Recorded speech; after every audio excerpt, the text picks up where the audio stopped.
ஹர ஹர நம பார்வதி பதையே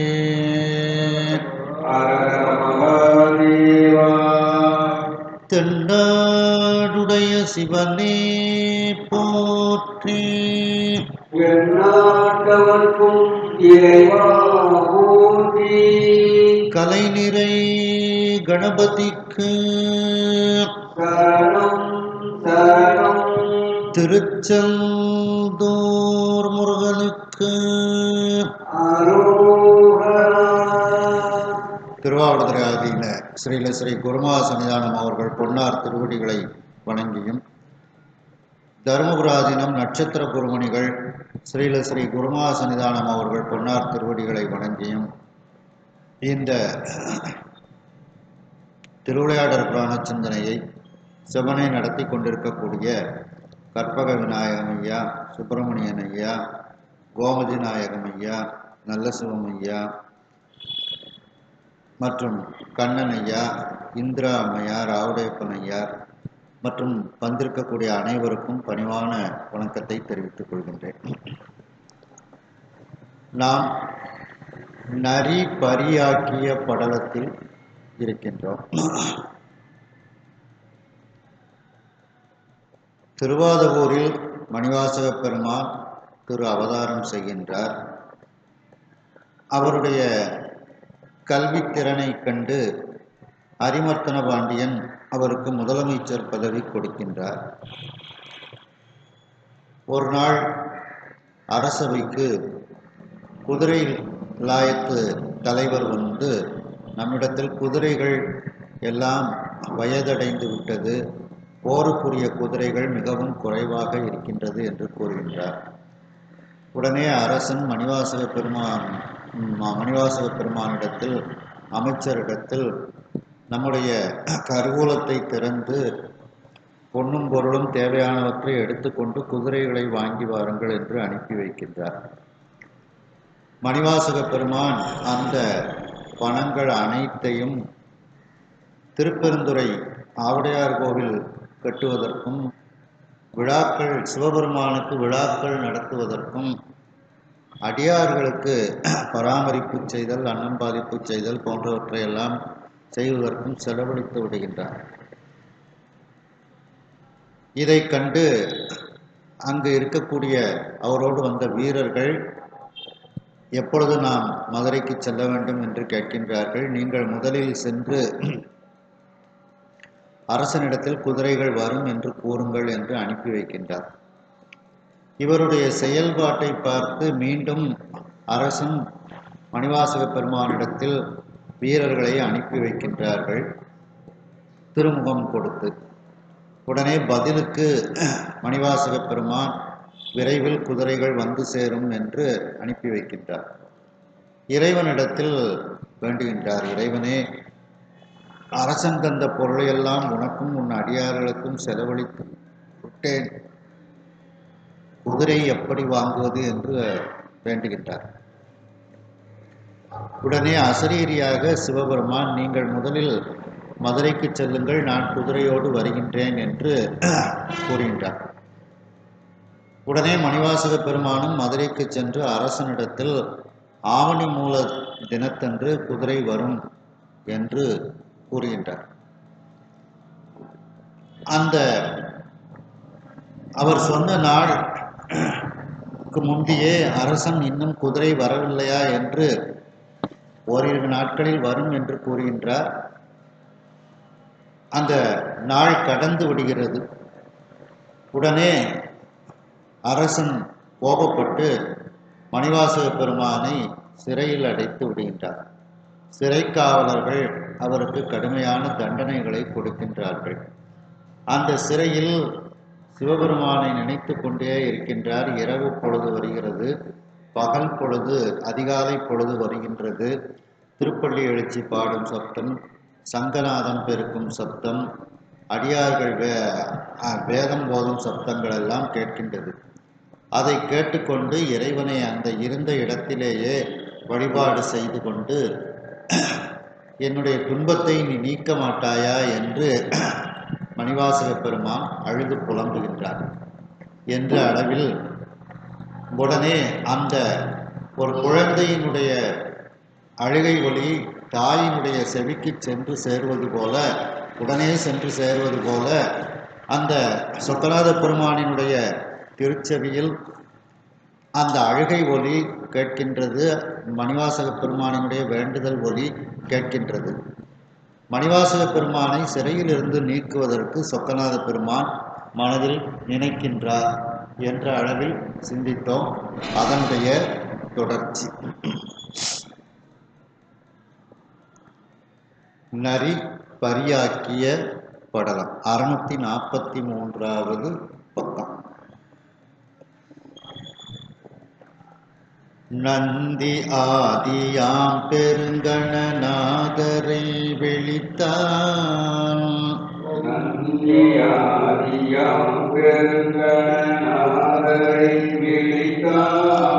வந்து யாவரும் பணிந்தனர் மன்னவர்க்கு என்று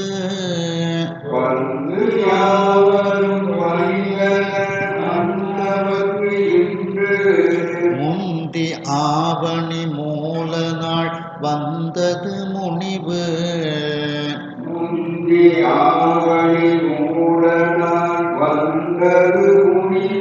சிந்தியா முனம் பரியலாம் செலுத்துவான் வேண்டும்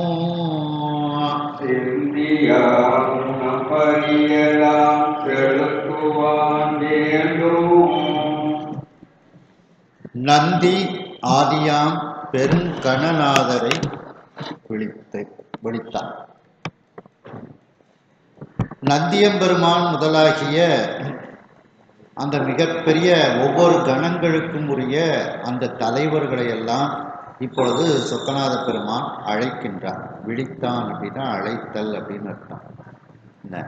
நந்தியம்பெருமானை முதலாக கொண்டு இருக்கக்கூடிய அனைத்து கணங்கள், அந்த கணங்களுக்கு பூத கணங்கள், பேய் கணங்கள், இப்படி எல்லா அந்த கணங்களுக்கும் அவர்களுடைய தலைவர்களை எல்லாம் சொக்கநாத பெருமான் அழைக்கின்றார்.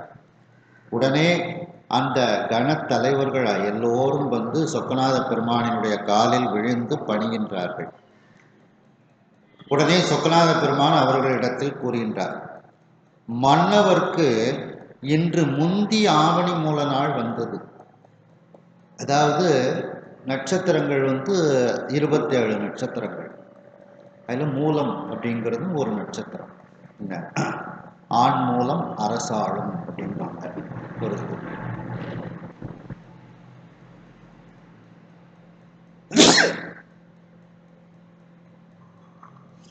சில மாதங்கள்ல பார்த்தீங்கன்னா ஒரே மாதத்துல 2 நட்சத்திரம். ஏன்னா 30 நாளுக்கு நமக்கு கணக்கு. அப்போ 27 போது சில மாசத்துல சில நட்சத்திரங்கள் 2 நட்சத்திரம் வரும். அப்ப இவங்க சொன்ன கணக்குப்படி பார்த்தோம்னா அந்த மூல நட்சத்திரம் முதல்லே வந்து சுவாமி என்ன நினைச்சிருப்பாரு, பின்னால் வரக்கூடிய மூலத்துல கொண்டு போய் கொடுப்போம் குதிரை எல்லாம் அப்படின்னு நினைச்சிருப்பாரு. ஆனா 2 நட்சத்திரம் ஒண்ணு முந்தி வந்துடுது. அதனால அதான் முந்தி ஆவணி மூல நாள் வந்தது. அதனாலதான் மணிவாசக பெருமானுக்கு அந்த அரசனும் தண்டனை கொடுக்குறான். ஆவணி மூலம் இன்னும் அந்த குறிப்பிட்ட நாளுக்குள்ள குதிரை வரலையே அப்படின்னுட்டு தண்டனை கொடுக்குறான். அப்போ அந்த ஆவணி மூல நாளன்று குதிரை வரும்னு சொன்னோம். இந்த ஆவணி மாசம் சீக்கிரமாகவே முதல்லயே அந்த மூல நட்சத்திரம் 2 மூல நட்சத்திரமாக வருது. அதனால முந்தி ஆவணி மூல நாள் வந்தது. முதல்ல மூல நட்சத்திரம் வந்துச்சு. அதனால அரசன் முடிவு சிந்தியா முன்னம், அரசன் கோபமாக இருப்பதற்கு முன்னமேயே, கோபத்தோடு இன்னும் குதிரை வரலையேன்னு அப்படின்னு எண்ணுவதற்கு சிந்திப்பதற்கு முன்னமேயே நாம் எல்லோரும் குதிரைகள் எல்லாவற்றையும் கொடுக்க வேண்டும் அரசனுக்கு அப்படின்ட்டு சுவாமி வந்திருக்கக்கூடிய அனைவரிடத்திலும் கூறுகின்றார். அதாவது அரசனுக்கு கோபம் வந்தாச்சு ஏற்கனவே. இப்போ இன்னும் கோபம் அதிகமாக முன்னகுட்டி நாம எல்லாம் சேர்ந்து அரசன்கிட்ட சொன்ன மாதிரி மணிவாசக பெருமான் சொன்ன மாதிரி குதிரையை நாம கொடுக்கணும் அப்படின்னு சொல்லி வந்திருக்கக்கூடிய அந்த கணநாதர்கள் கணத்தலைவர்கள்ட்ட சுவாமி வந்து சொல்றார்.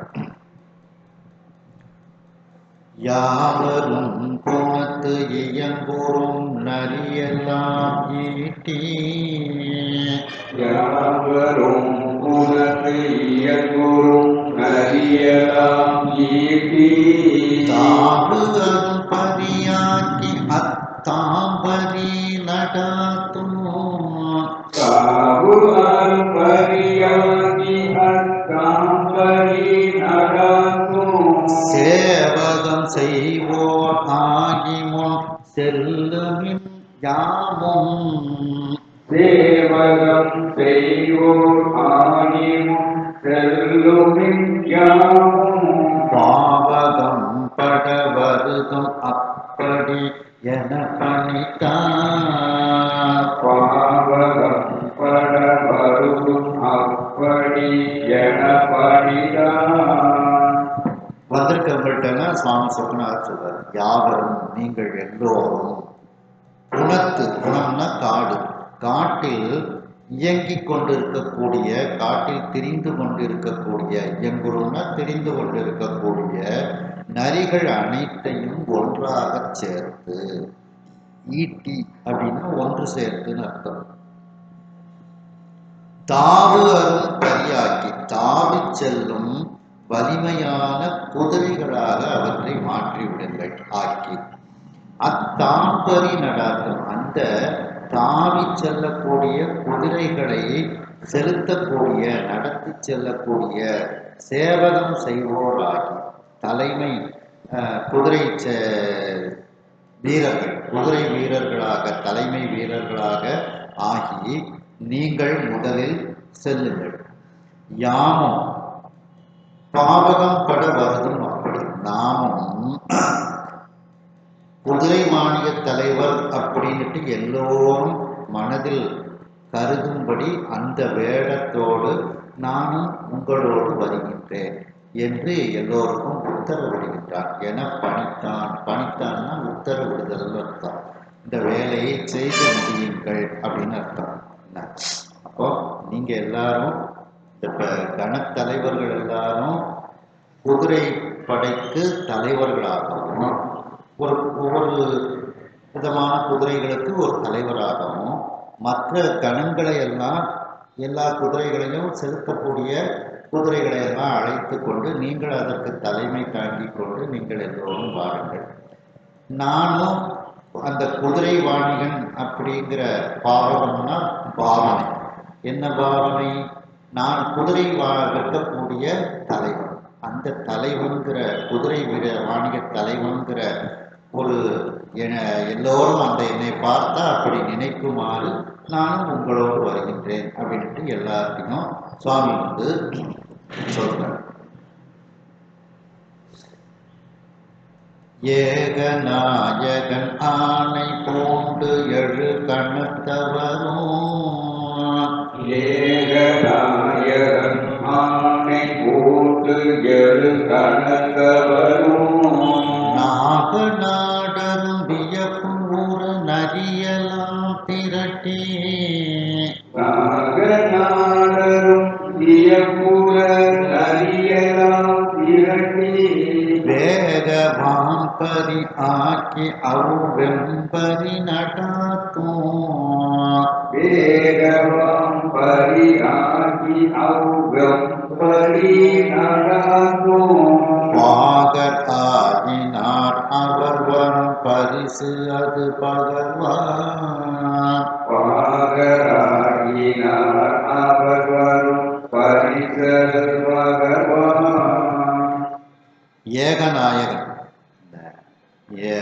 அதாவது இறைவன் ஒருவன், எல்லோருக்கும் தலைவன் அவன். ஏகன் அப்படின்னா ஒருவன், ஒப்பற்றவன்.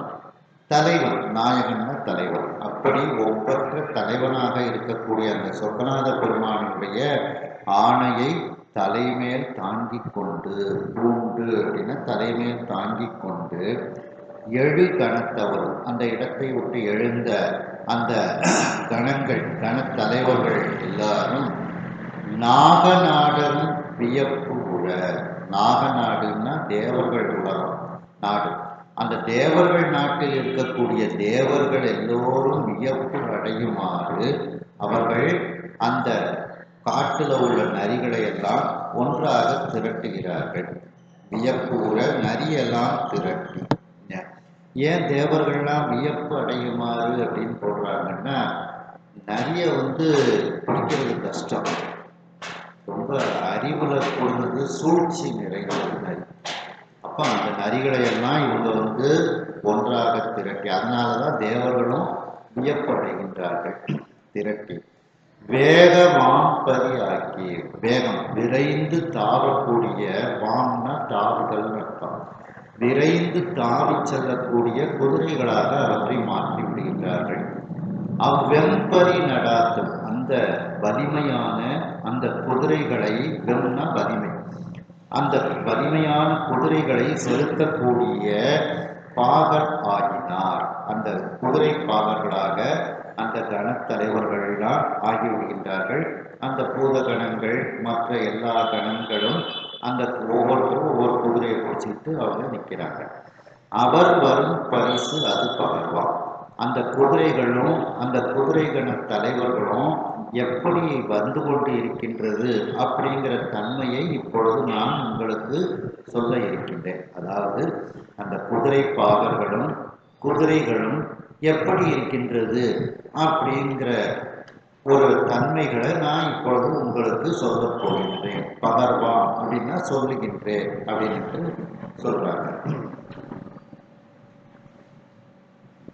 சொக்கநாத பெருமான் நந்தி முதலாக இருக்கக்கூடிய பெரிய கணங்கள், அந்த பூத கணங்கள், ஒவ்வொரு கணங்களினுடைய தலைவர்களை எல்லாம் அழைக்கின்றார்.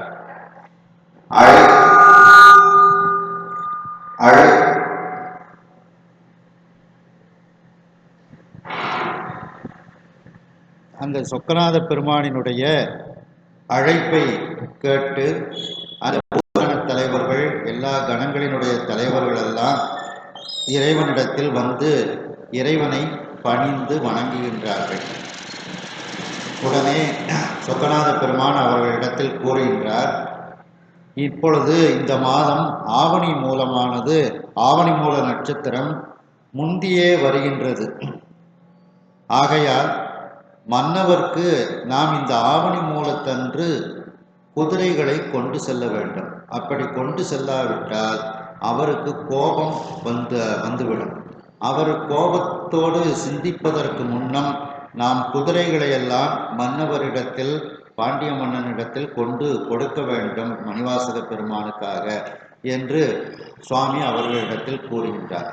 உடனே மேலும் கூறுகின்றார் அவர்களிடத்தில், நீங்கள் எல்லோரும் காட்டில் திரிந்து கொண்டிருக்கக்கூடிய நரிகளை எல்லாம் ஒன்று திரட்டி தாவி செல்லக்கூடிய வலிமையான குதிரைகளாக அவற்றை மாற்றுவீர்களாக.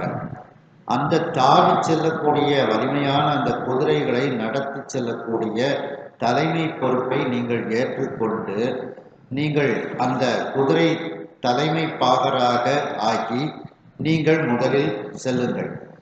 நானும் குதிரை விற்கக்கூடிய வாணிக தலைவர் அப்படி என்ற ஒரு வேடத்தை தரித்து கொண்டு அங்கே வருகின்றேன் என்று சொக்கநாத பெருமான் அந்த பூதகண தலைவர்கள் மற்ற கணங்களினுடைய தலைவர்களிடத்திலெல்லாம் கூறுகின்றார். அந்த ஒப்பற்றவனாகவும் எல்லோருக்கும் தலைவனாக இருக்கக்கூடிய அந்த சொக்கநாத பெருமானுடைய ஆணையை தலைமேல் தாங்கிக் கொண்டு அங்கிருந்து எழுந்த அந்த கணங்களும் கணத்தலைவர்களும் தேவர்களே வியப்பு அடையுமாறு நரிகளை எல்லாம் ஒன்று சேர்க்கின்றார்கள். ஏனென்றால் அந்த நாகநாட்டில் இருக்கக்கூடிய தேவர்கள் ஏன் வியப்பு அடைந்தார்கள் என்றால், மிருகங்களில் அறிவு கூடியது நரி, சூழ்ச்சி நிறைந்தது. அப்படிப்பட்ட நரியை அவர்கள் ஒன்று சேர்த்ததை பார்த்து தேவர்களும் வியப்பு அடைந்தார்கள். மேலும் அந்த நரிகளை எல்லாம் வேகமாக விரைந்து தாவி செல்லக்கூடிய குதிரைகளாக அவர்கள் ஆக்குகின்றார்கள். அந்த வலிமையான குதிரைகளை நடத்தி செல்லக்கூடிய பாகர்களாக தங்களை மாற்றிக்கொள்கின்றார்கள். இப்பொழுது அந்த குதிரை பாகர்கள் நடந்து வரக்கூடிய அவர்களுடைய தன்மையை உங்களிடத்தில் நான் எடுத்து கூற இருக்கின்றேன்.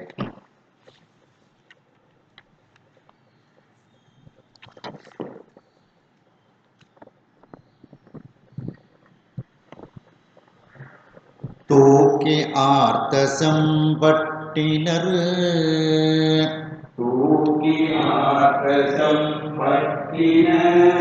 சொரிகையர் தொடுதோல் வீக்கு காலினர் இருப்பு உடல்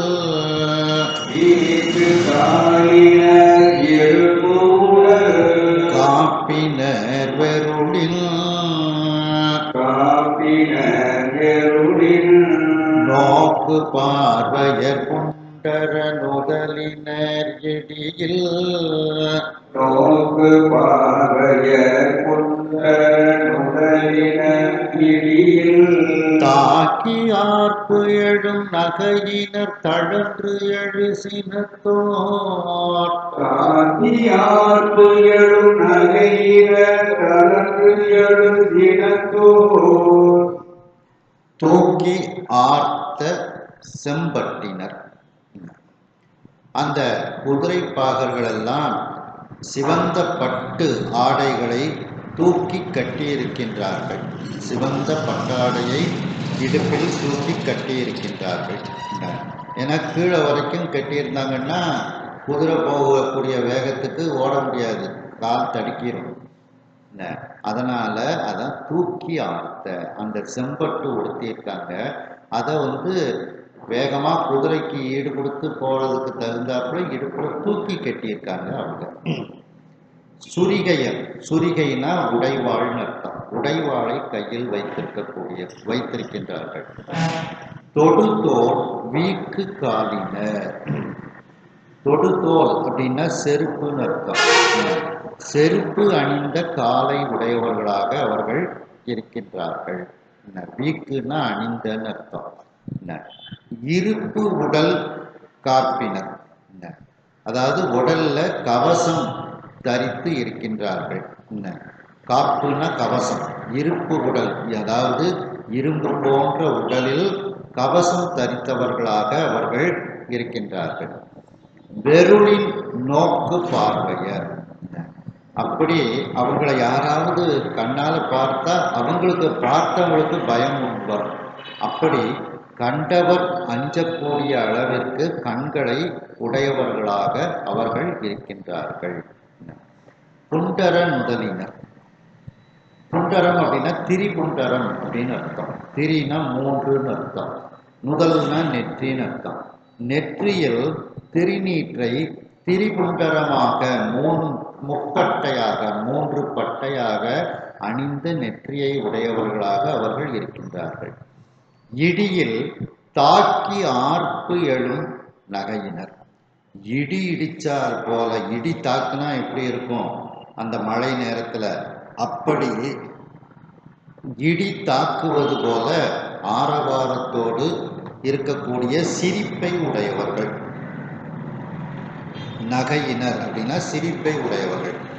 தழன்று எழு சினத்தோர், ஒதித்து எழக்கூடிய சினத்தை உடையவர்களாக அவர்கள் இருக்கின்றார்கள். இந்த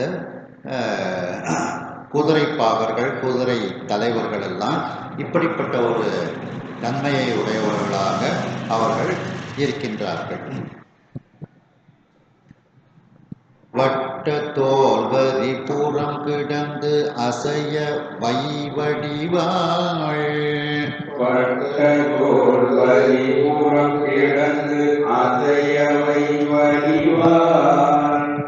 தொட்ட கையினர் சிலர் நெடுந்தோமரம் சுழல. தொட்ட கையினர் சிலர் நெடுந்தோமரம் சுழல. விட்ட கையினர் சிலர் வெறின் இடைநெடு விசிக. விட்ட கையினர் சில பெருகிடை நெடுவிசிக புட்டில் வேக்கிவில் தூக்கிய புயத்தினர் சிலரால் பொட்டில் வேக்கில் தூக்கிய புயத்தின சிலரால் வட்டத்தோர் வரி புறம் கிடந்து அசைய. வட்டத்தோல்னா வட்டமான அந்த கேடயம், அந்த வாழ் எதுவும் வரும்போது முன்னால் அந்த கையில் பிடிச்சி அந்த கேடயத்தால் அதை தடுப்பாங்க. அப்படி வட்டமாக இருக்கக்கூடிய அந்த கேடயம் அது புறம் கிடந்து அசைய. புறம்னா முதுகுன்னு அர்த்தம். புறமுதுகிட்டு ஓடுதல் அப்படின்ட்டு. அப்படி புறம் கிடந்து அசைய அந்த கேடயம்லாம் முதுகுல அப்படியே அணிந்து கொண்டு அசைஞ்சு கொண்டு வந்து கொண்டிருக்கின்றார்கள். ஏன்னா போர்னு வந்தால் தான் முன்னால கையில பிடிப்பாங்க. இப்ப தேவைக்கு அந்த கேடயத்தை பின்னால தொங்க விட்டுட்டாங்க. முதுகுல அந்த கேடயம் வந்து தொங்கிக் கொண்டு ஆடிக்கொண்டு வருகிறது. அசைய, ஆடிக்கொண்டு அசைந்து கொண்டு அந்த கேடயமானது முதுகில் இருக்கின்றது, முதுகில் அணிந்திருக்கின்றார்கள். வடிவாள் தொட்ட கையினர், கூர்மையான வலிமையான வாழ். அந்த வைனா கூர்மை, வடினா நன்கு அமைக்கப்பட்ட. ஏன்னா சில வாழை பார்த்தீங்கன்னா ஒரு வெட்டும் போதே அது வாழ் வந்து முறிஞ்சிடும், ரெண்டா போயிடும். அப்படி இருக்கக்கூடாது. அந்த வாழ் வந்து மிகவும் வலிமையானதாக, எதிரிகளை தாக்கக்கூடியதாக வடித்திருக்க வேண்டும். அதனால தான் அதே நேரத்தில் கூர்மையாகவும் இருக்க வேண்டும். அப்படி கூர்மையான நன்கு வடிக்கப்பட்ட அந்த வாளை கையில் அவர்கள் வைத்திருக்கின்றார்கள். தொட்ட கையினர்னா கையில தொட்டன வைத்திருத்தல்னு அர்த்தம். கையில் உடையவர்களாக, கூர்மையான வாளை கையில் உடையவர்களாக அந்த குதிரைப்பாகர்கள் இருக்கின்றார்கள். சிலர் நெடுந்தோமரம் சுழல விட்ட கையினர். இன்னும் சிலர் எப்படி இருக்காங்க? நீண்ட கம்பு, தோமரம்னா கம்பு, அந்த தண்டம், நீண்ட கம்புகளை கையில் சுழற்றி கொண்டு அப்படியே அந்த கையில் வைத்து கொண்டு சுழல விட்ட கையினர், கையில் சுழற்றி வைத்து கொண்டு அவர்கள் வருகின்றார்கள். அதாவது சிலம்பம்னு ஒரு கலை இருக்கு பார்த்தீங்களா? அந்த சிலம்பம் தெரிந்த அந்த வீரர்கள், அந்த சிலம்பம் தெரிந்த வீரர்கள் தங்கள் நீண்ட தங்களுடைய கைகளில் நீண்ட அந்த கம்புகளை சுழல விட்டு கொண்டு அவர்கள் வருகின்றார்கள். சிலர் வெறின் இடைநெடு விசிக புட்டில் வீக்கி. சில பேர் வந்து வெறின் அப்படின்னா முதுகுன்னு அர்த்தம். முதுகில் இடைநெடு விசிக புட்டில்னா அம்புக்கூடுன்னு அர்த்தம். வீக்கி அப்படின்னா கட்டின்னு அர்த்தம். அம்புகளை வைத்திருக்கக்கூடிய அந்த அம்பரா தூண், அந்த அம்பு கூடுகளை முதுகுல வந்து அவர்கள் கட்டி இருக்கின்றார்கள். அதுல அம்புகளை எல்லாம் அவர்கள் வைத்திருக்கின்றார்கள். விசிக புட்டில்னா அம்பு கூடுன்னு அர்த்தம். அப்புறம் வெறின்னா முதுகு. அப்ப சில வீரர்கள் வந்து முதுகுல அந்த நீண்ட அம்பு கூடுகளை அவர்கள் கட்டி வைத்திருக்கின்றார்கள். வீக்கி அப்படின்னா கட்டி வைத்திருக்கின்றார்கள். வில் தூக்கிய புயத்தினர் சிலரால். சில பேர் வில்லை தொங்க விட்டு கொண்டு, தோளில் தொங்க விட்டு கொண்டு சிலர் வருகின்றார்கள். அதாவது வில்லு அம்பு இதெல்லாம் அவர்கள் வைத்து கொண்டு வருகின்றார்கள். இதுல என்னன்னா அந்த வில்ல அம்பு கூடு வந்து முதுகுல அணிஞ்சிருக்காங்க. அப்போ வில்ல வந்து மார்புல, தோளில வந்து அவர்கள் வைத்து கொண்டு வருகின்றார்கள். இப்படி ஒரு போருக்கு தேவையான அனைத்து ஆயுதங்களையும் அந்த குதிரை வீரர்கள் வைத்து கொண்டு வருகின்றார்கள்.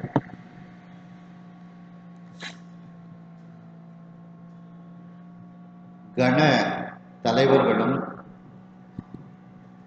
கணங்களும் குதிரை பாகர்களாக, குதிரை தலைவர்களாக அவர்கள் வருகின்றார்கள். அவர்கள் எப்படி இருக்கின்றார்கள் என்று பரஞ்சோதி முனிவர் கூறுகின்றார். சிவந்த பட்டை இடுப்பில் தூக்கி கட்டியிருக்கின்றார்கள். உடைவாளை கையில் உடையவர்களாக இருக்கின்றார்கள். செருப்பு அணிந்த காலை உடையவர்களாக இருக்கின்றார்கள். இரும்பு உடலில் கவசம் அணிந்திருக்கின்றார்கள். இரும்பு போன்ற உடலில் கவசம் அணிந்திருக்கின்றார்கள். அவர்களை பார்த்தவர்கள் அஞ்சுமாறு கண்களை உடையவர்களாக, அந்த பார்வையும் ஒரு கடுமையான பார்வையை உடையவர்களாக அவர்கள் இருக்கின்றார்கள். நெற்றியில் திரிபுண்டரமாக முப்பட்டையாக திருநீற்றை அணிந்திருக்கின்றார்கள். அவர்கள் இடி தாக்கினால் எப்படி ஒரு ஆரவாரம் ஏற்படுமோ அதுபோல இடியினுடைய சப்தத்தை போல ஆரவாரத்தோடு சிரிக்கக்கூடிய சிரிப்பை உடையவர்களாக அவர்கள் இருக்கின்றார்கள். கொதித்து எழக்கூடிய சினத்தை உடையவர்களாக அவர்கள் இருக்கின்றார்கள். வட்டமான கேடயமானது அவர்களுடைய முதுகில் கிடந்து அசைந்து கொண்டிருக்கின்றது. அதாவது முதுகில் வட்டமான கேடயத்தை அவர்கள் அணிந்திருக்கின்றார்கள். கூர்மையான நன்கு வலிமையாக வடிக்கப்பட்ட வாளை கையில் வைத்து கொண்டு அவர்கள் வருகின்றார்கள். சிலர் நீண்ட கம்புகளை, சிலம்பத்துக்கு உரிய கம்புகளை சுழல விட்டு கொண்டு அப்படிப்பட்ட கையை உடையவர்களாக அவர்கள் வருகின்றார்கள். சிலர் முதுகில் இடையில் நீண்ட அம்புக்கூடுகளை, அம்பராத்தூணி அம்புக்கூடுகளை அவர்கள் இறுக்கி கட்டி வைத்து இருக்கின்றார்கள். மேலும் வில்லை தொங்கவிட்டு கொண்டு, தோளில் தொங்கவிட்டு கொண்டு அவர்கள் வருகின்றார்கள்.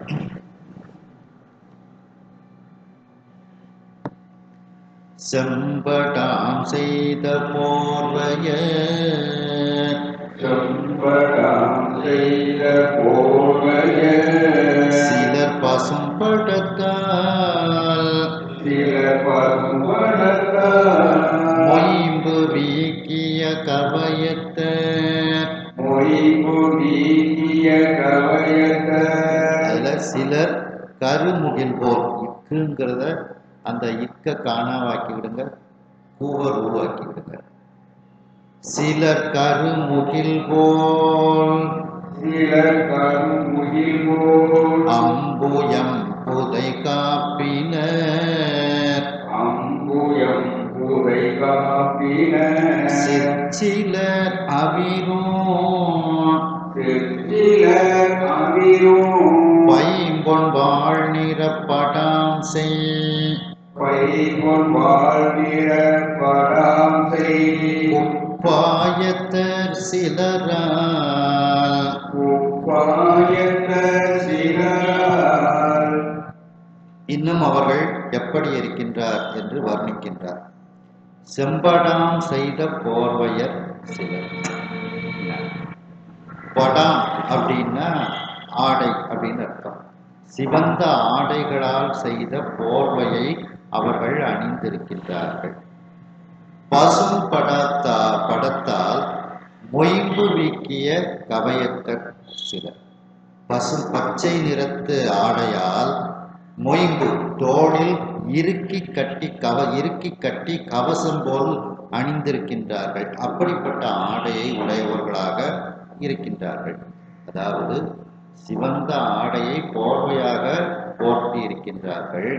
பசுமையான பச்சை நிற ஆடையை கொண்டு தோள்களை வீக்கி இறுக்கி கட்டி கொண்டு ஒரு கவசத்தை அணிந்தார் போல அப்படிப்பட்ட ஒரு ஆடையை அணிந்து கொண்டு, தோளில் இறுக்கி கட்டிய கவசம் போன்று அந்த பசுமையான ஆடையை அணிந்து கொண்டு வருகின்றார்கள் சிலர். கருமையான மேகம் போல், கருமுகில் போல், அம்புயம் புதை காப்பினர் சிற்சிலர். கருமேகம் போல் அழகிய தோளை மறைத்த கவசத்தை உடையவர்களாக அவர்கள் வருகின்றார்கள். கருமுகில் எப்படி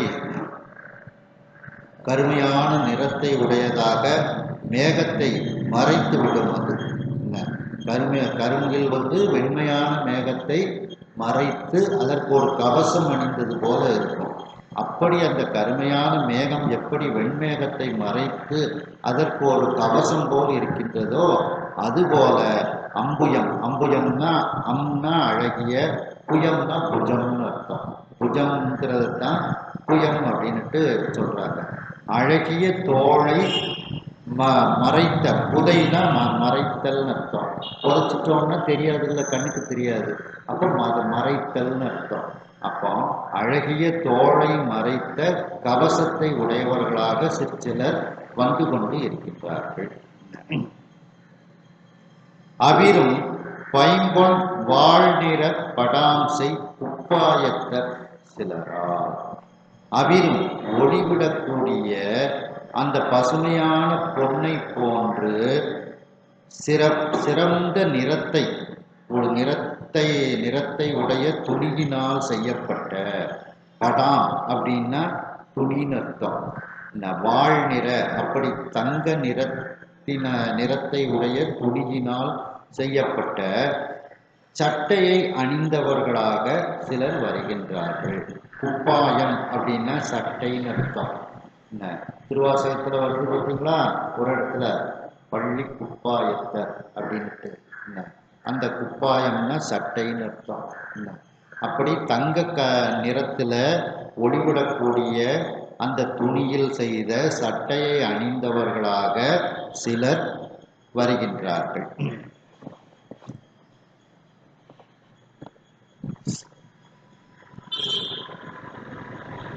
பிச்சவொன் உடையார் பலர் கவரிவாள் பிறங்க. பிச்சவொன் உடையார் பலர் கவரிவாள் பிறங்க. தைச்ச தன் குடையார் பலர் சல்லி சூழ் நாற்றே. தைச்ச தன் குடையார் பலர் சல்லி சூழ் நாற்றே. வைச்சவன் குடையார் பலர் வாழ்நிலா முத்தம். வைச்சவன் குடையார் பலர் வாழ்நிலா முத்தம். மொய்ச்சவன் குடையார் பலர் மொயம்பினர் இவருள். மொய்ச்சவன் குடையார் பலர் மொயம்பினர் இவருள். பிச்ச ஒன் குடையார் பலர். பிச்சம் அப்படின்னா மயிர்பீலி. அந்த மயிர்பீலியால் கட்டப்பட்ட குஞ்சம், அதற்கு பேர் பிச்சம் அப்படின்னு பேர். அப்போ அந்த மயிர்பீலியால் கட்டப்பட்ட அந்த குஞ்சத்தை கட்டிய குடைகளை பலர் வைத்திருக்கின்றார்கள். குடையார் அப்படின்னா குடையை வைத்திருக்கக்கூடியவர்கள்னு அர்த்தம். அந்த குடைகளை பலர் தாங்கி கொண்டு வருகின்றார்கள். கவரிவால் பிறங்க தைச்ச தன் குடையார் பலர். அந்த கவரிமானினுடைய அந்த வால், அந்த முடி வந்து வெண்மையாக இருக்கும். வால் அப்படின்னா வெண்மை அப்படின்னு ஒரு அர்த்தம். அப்போ அந்த கவரிமானினுடைய அந்த முடி எப்படி வெண்மையாக, அந்த முடியை கொண்டு வெண்மையான முடி பொருந்துமாறு, பிறங்க அப்படின்னா பொருந்துமாறு, வெண்மை ஒளி பொருந்த, அதையெல்லாம் வச்சு கவரிமானினுடைய அந்த முடிகளை எல்லாம் வச்சு தைச்சிருக்காங்க. அப்படிப்பட்ட குளிர்ச்சி பொருந்திய குடையை பலர் தாங்கி கொண்டு வருகின்றார்கள். அதாவது கவரிமானினுடைய முடியினால் செய்யப்பட்ட குடையை தாங்கி கொண்டு பலர் வருகின்றார்கள். சல்லி சூழ் நாற்றி வைச்சவன் குடையார் பலர். அதுக்கப்புறம் சல்லி அப்படின்னா சுத்த குடையை சுற்றிலும் ஒரு சின்ன மணி மாதிரி இப்படி தொங்க விட்டுருப்பாங்க பார்த்தீங்களா, அதுக்கு பேர் சல்லின்னு பேர். அப்படி அந்த குடையை சுற்றிலும் சல்லி தொங்க விடப்பட்டு தைக்கப்பட்ட, நாற்றினா தொங்க விடப்பட்ட, அப்படி தொங்க விடப்பட்டு தைக்கப்பட்ட வலிமையான குடையை வைத்து கொண்டு பலர் வருகின்றார்கள். அந்த கொடைக்கு சுத்திலும் சின்ன சின்ன குஞ்சம் மாதிரி கட்டியிருப்பாங்க. அந்த குஞ்சத்துக்கு பேரு சல்லின்னு பேரு. அப்படி அந்த சல்லிகள் கொடையை சுத்திலும் கெட்டப்பட்டிருக்கு, நாற்றி அதையெல்லாம் கெட்டப்பட்டிருக்கு. அப்படி அந்த சல்லிகள் வைத்து செய்யப்பட்ட வலிமையான குடைகளை பலர் கொண்டு வருகின்றார்கள். வாழ்நிலா முத்தம் மொய்ச்ச வெண்குடையார் பலர். வாழ் அப்படின்னா ஒளி பொருந்திய இந்த நிலவை போல ஒளி பொருந்திய நிலவு எப்படி குளிர்ச்சியை தருமோ அதுபோல முத்துக்கள் மொச்சு கிடக்கு அப்படின்னு சொல்றோம் பார்த்தீங்களா. அப்படின்னா நெருக்கமாக அமைத்துன்னு அர்த்தம். என்ன மொய்ச்ச அப்படின்னா நெருக்கமாக அமைத்து அப்படின்னு அர்த்தம். முத்துக்களை வைத்து நெருக்கமாக அமைத்து கெட்டப்பட்ட அந்த வெண்மையான குடையை பலர் வைத்திருக்கின்றார்கள்.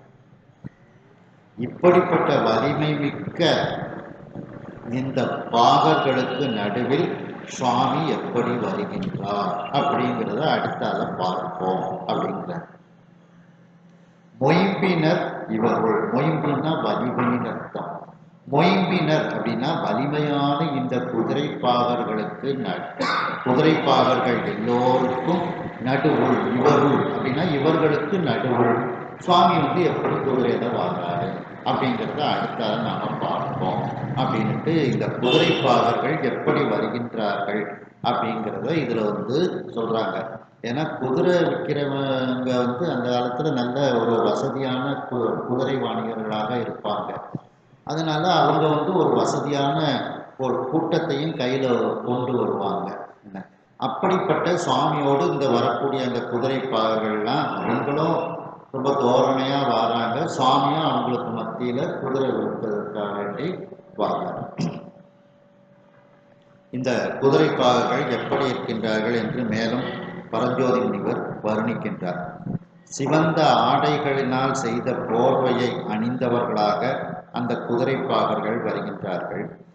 பசுமையான ஆடையால் அந்த தோளை இறுக்கி கட்டிய கவசத்தை உடையவர்களாக சிலர் வருகின்றார்கள். கருமையான மேகம் எப்படி வெண்மையான மேகத்தை மறைத்து அந்த வெண்மேகத்திற்கு ஒரு கவசம் போல் அந்த கருமையான மேகம் இருக்கின்றதோ அதை போல அழகிய தோள்களை மறைத்து கவசத்தை அணிந்து கொண்டு சிலர் வருகின்றார்கள். ஒளிவிடக்கூடிய பசுமையான பொன் அந்த பொன்னாலாகிய நிறத்தில் செய்யப்பட்ட ஆடைகள், அந்த ஆடைகளினால் தயாரிக்கப்பட்ட சட்டையை அணிந்தவர்களாக சிலர் வருகின்றார்கள். அதாவது பொன் போன்ற ஒளி பொருந்திய நிறத்தை உடைய ஆடையால் செய்த சட்டையை அணிந்தவர்களாக அந்த குதிரைப்பாகர்கள் வருகின்றார்கள். மேலும் அவர்கள் பலவிதமான குடைகளை பிடித்து கொண்டு வருகின்றார்கள். மயிர்பீலி குஞ்சத்தை வைத்து கட்டிய ஒளி பொருந்திய குடைகளை பலர் கையில் கொண்டு வருகின்றார்கள். கவரிமானினுடைய வெண்மையான முடியினை பொருத்தமாக வைத்து தைத்த குளிர்ச்சி பொருந்திய குடைகளை அவர்கள் பலர் வைத்து கொண்டு வருகின்றார்கள். குடைகளை வைத்து கொண்டு வருகின்றார்கள். குடைகளினை சுற்றிலும் சல்லிகள் என்று சொல்லக்கூடிய சிறு சிறு குஞ்சங்கள் தொங்கவிடப்பட்ட அப்படி அமைக்கப்பட்ட அழகிய வலிமையான குடைகளை வைத்து கொண்டு அவர்கள் வருகின்றார்கள்.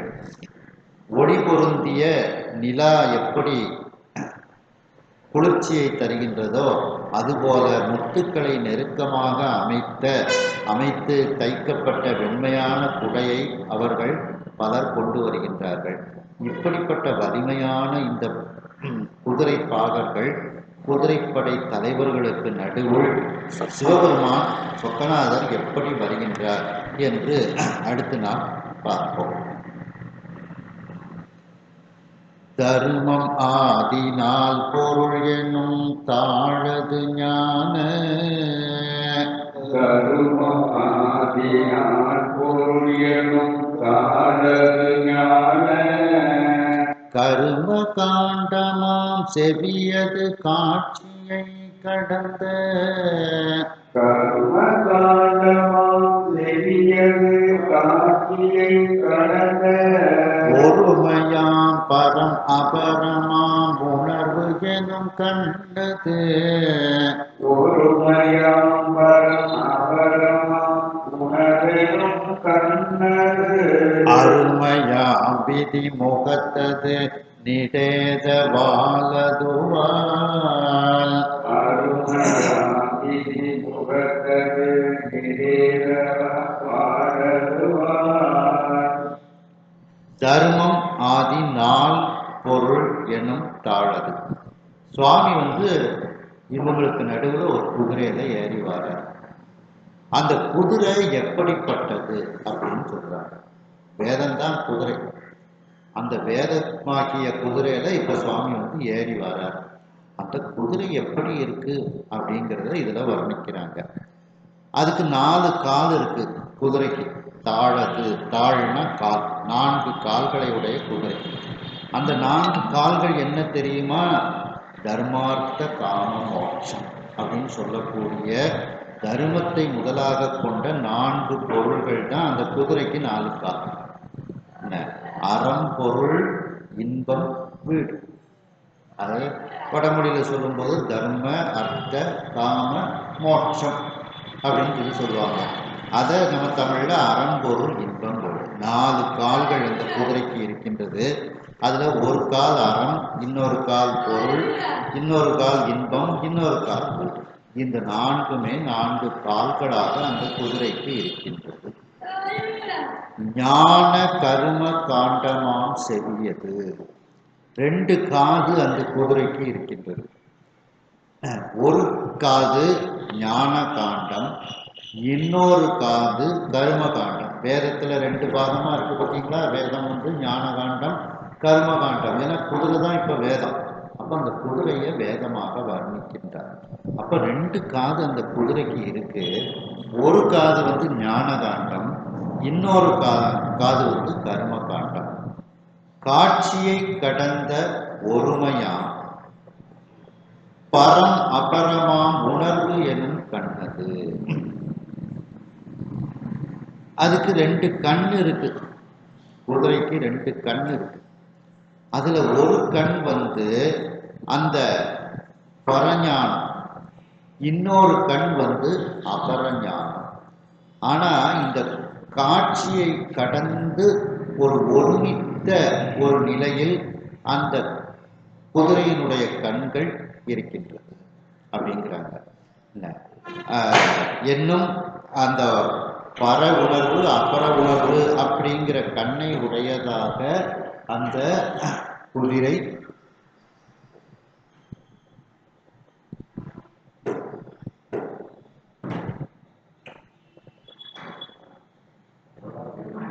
இருக்கின்றது. அருமையாம் விதி முகத்தது. அதாவது அருமையான அந்த பிரம்மனினுடைய விதினா பிரம்மன்னு ஒரு அர்த்தம் உண்டு. அந்த பிரம்மனுக்கு எப்படி 4 முகங்கள் இருக்குமோ அது போன்ற முகத்தை உடையது. இந்த குதிரை முகத்தை பார்த்தீங்கன்னா நீளமா இருக்கும். இது ஒரு முகம், இது ஒரு முகம், மேல ஒரு முகம், 4 முகம் வச்சா சரியா இருக்கும். அது அந்த நீண்ட முகமாக இருக்கிறதுனால பிரம்மனுக்கு எப்படி 4 முகமோ அந்த 4 முகத்தையும் ஒன்னா சேர்த்தா அந்த குதிரைக்கு 4 முகம் எப்படி இருக்குதோ அதை போல இருக்கின்றது. 2வது பிரம்மன் வேதத்துக்கு உரியவன். அப்ப அந்த குதிரையினுடைய முகம் பிரம்மனுக்கு உரிய முகத்தை போல 4 முகமாக பெரிய முகமாக இருக்கும். மற்ற எல்லாத்துக்கும் பார்த்தீங்கன்னா சின்ன முகமா இருக்கும். குதிரைக்கு மட்டும் கொஞ்சம் நீளமா ஒரு 4 மண்டவோடு வச்சா சரியா இருக்கும். அந்த அதான் அருமையாம் விதி முகத்தது. அருமையான விதியாகிய பிரம்மனாகிய முகத்தை 4 முகத்தை ஒன்றாக வைத்தால் எப்படி இருக்குமோ அது போன்ற முகத்தை உடையதாக அது இருக்கின்றது. நிடேத வால் அது வால். அதே நேரத்தில் அந்த விதிவிலக்காக இருக்கக்கூடிய வாளை உடையதாகவும் அது இருக்கின்றது. விலக்குகள் வாளாகவும் கொண்டது அப்படின்ட்டு.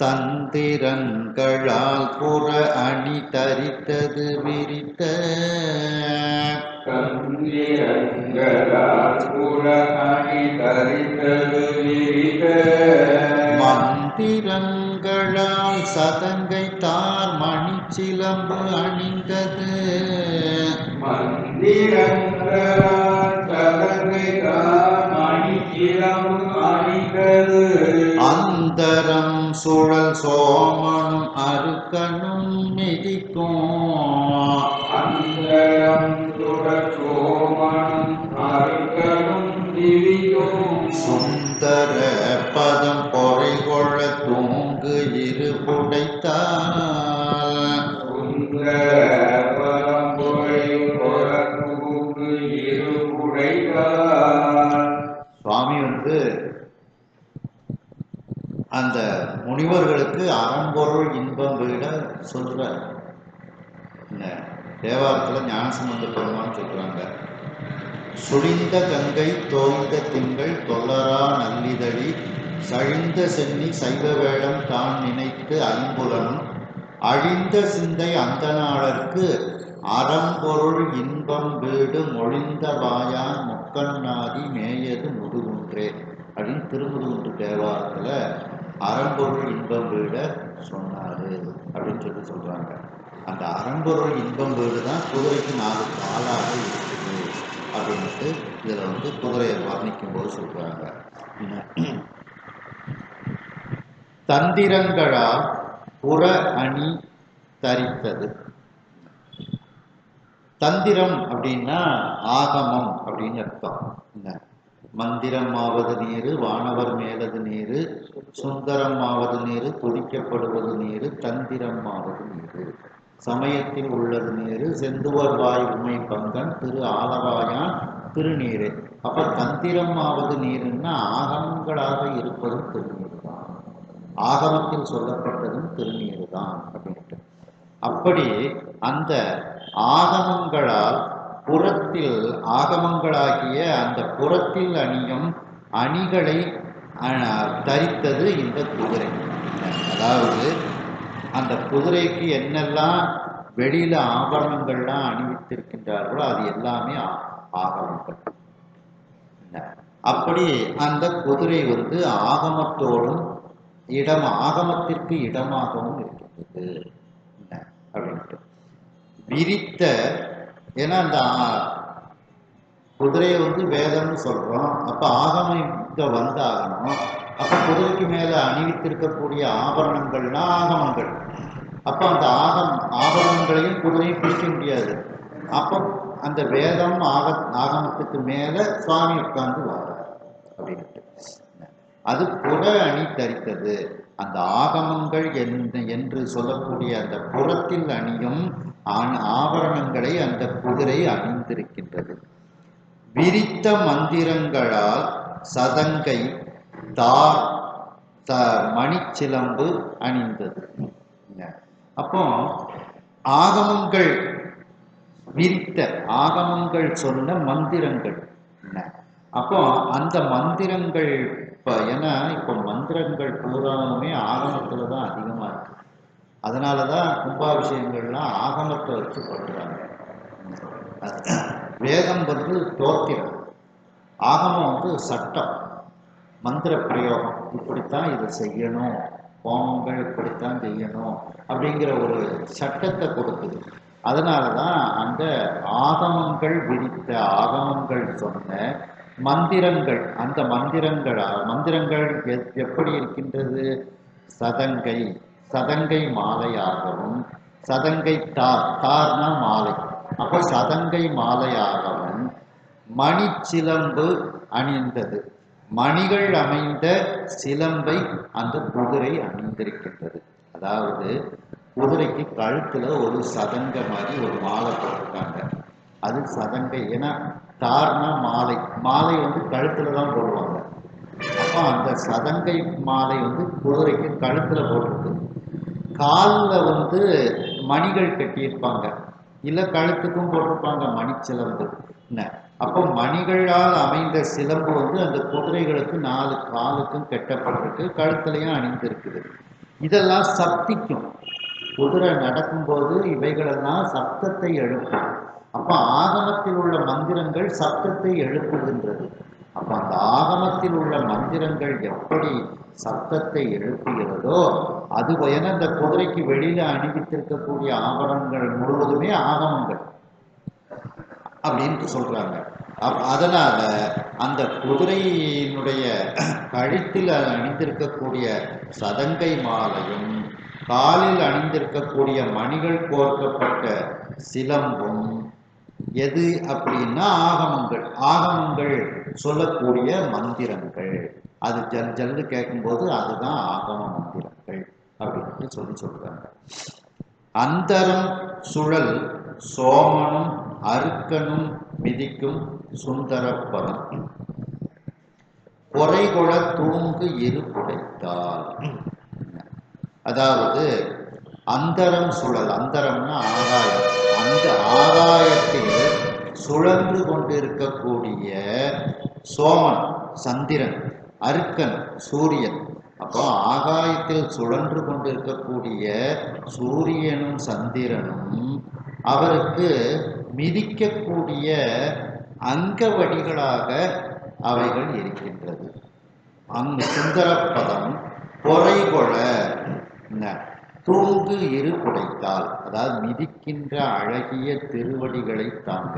மிதிக்கின்றன்னா காலால கீழே மிதிக்கிறோம்ல, அப்படி தரையை மிதிக்கக்கூடிய சுந்தரப்பதம் அந்த அழகிய திருவடிகளை தாங்க வானில் சுழலும் சந்திரனும் சூரியனுமாகிய அங்கவடிகள் தொங்கக்கூடிய இரு மருங்கினை உடையது. அதாவது குதிரையில ஏறி உட்கார்ந்தோடனே காலுக்கு ஒரு பெல்ட் மாதிரி ஒன்று போடுவாங்க, 2 காலுக்கு. அந்த பெல்ட் மாதிரி, அந்த பெல்ட்டுக்குள்ள அந்த கால் அந்த ஒரு ஒரு ஆசனம் மாதிரின்னு வச்சுக்கிடுங்களேன், அதுக்குள்ள காலை வச்சுக்கிடுவாங்க. அது நல்லா நின்றுடும். இல்லைன்னா கால் போட்டு அடி இந்த பக்கமும் அடிக்கும் அந்த பக்கமும் அடிக்கும், அடித்தா வேதனை வந்துடும். அப்போ அந்த காலுக்கு வேலை கொடுக்கக்கூடாது அப்படிங்கிறதுக்காண்டி 2 காலையும் தொங்க விட்டு அதை ஒரு செருப்பு மாதிரி உள்ள நுழைச்சிக்கிடுவாங்க.